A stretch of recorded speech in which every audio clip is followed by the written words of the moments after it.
You think people who don't post on social media are mysterious, humble, or above it all? You're wrong. And what I'm about to tell you will completely shatter how you see them, and maybe even yourself. Look, we've all romanticized the digital ghost, the person who never posts, never shares, never performs their life online. We call them private, authentic, enlightened. But psychology reveals something far more uncomfortable, and you're not gonna like it. Point 1. The superiority complex mask. Let's start with the elephant in the room. A huge chunk of non-posters aren't avoiding social media because they're humble, they're avoiding it because they believe they're better than you.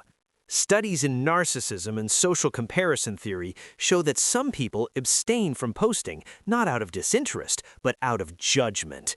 They watch, they scroll, they consume your content while internally critiquing every carefully filtered photo you share. Look at them seeking validation, they think. I don't need that. But here's the kicker. That thought itself is seeking validation. They're just getting it from feeling superior rather than from likes. It's the same drug, different dealer. So if you're patting yourself on the back for not posting, ask yourself, am I really free from the game, or am I just playing a different position? But wait, it gets darker. Point 2. Fear masquerading as wisdom. Some non-posters aren't arrogant, they're terrified, and they've convinced themselves their fear is enlightenment. Psychology calls this avoidance coping. You're not choosing privacy, you're choosing safety. You've seen the judgment, the cancel culture, the way one wrong post can become a digital scarlet letter, so you stay silent. You tell yourself it's because you're too deep for social media, too authentic for the highlight reel. But deep down, you're just afraid of being seen, afraid of criticism, afraid of rejection, afraid that if you show up authentically, you won't be enough. And here's what nobody tells you. Hiding isn't the same as healing. Silence born from fear isn't peace. It's a prison you've decorated to look like a temple. If this is hitting a nerve, comment "seen" below. Let me know I'm not alone in calling this out. Now, before you think I'm just dragging non-posters, there's a third group. Point 3, the rare breed who actually get it. Yes, there are people who don't post because they've genuinely transcended the need for external validation. They've done the internal work. They know who they are without the algorithm telling them.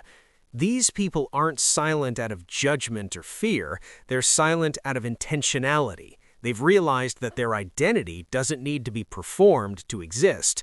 They create, they connect, they live, but they don't need to broadcast it for it to matter. But here's the uncomfortable truth. This group is rare, like statistically insignificant rare. So if you think you're in this group, you need to ask yourself the hardest question. Am I truly at peace with who I am, or am I just really good at convincing myself I don't care what others think? Because if you're watching this video, getting defensive, feeling the need to justify why you don't post, you're probably not in group 3. So, where does this leave us? Whether you post or don't post isn't the point. The point is why. Are you acting from freedom or fear? From peace or superiority? From authenticity or avoidance? Social media isn't the enemy, neither is silence. The enemy is self-deception, telling yourself stories about your choices that protect your ego instead of promoting your growth. The people who've truly figured it out, they don't judge posters or non-posters. They just live intentionally, online or off, without needing to make their choice a moral statement.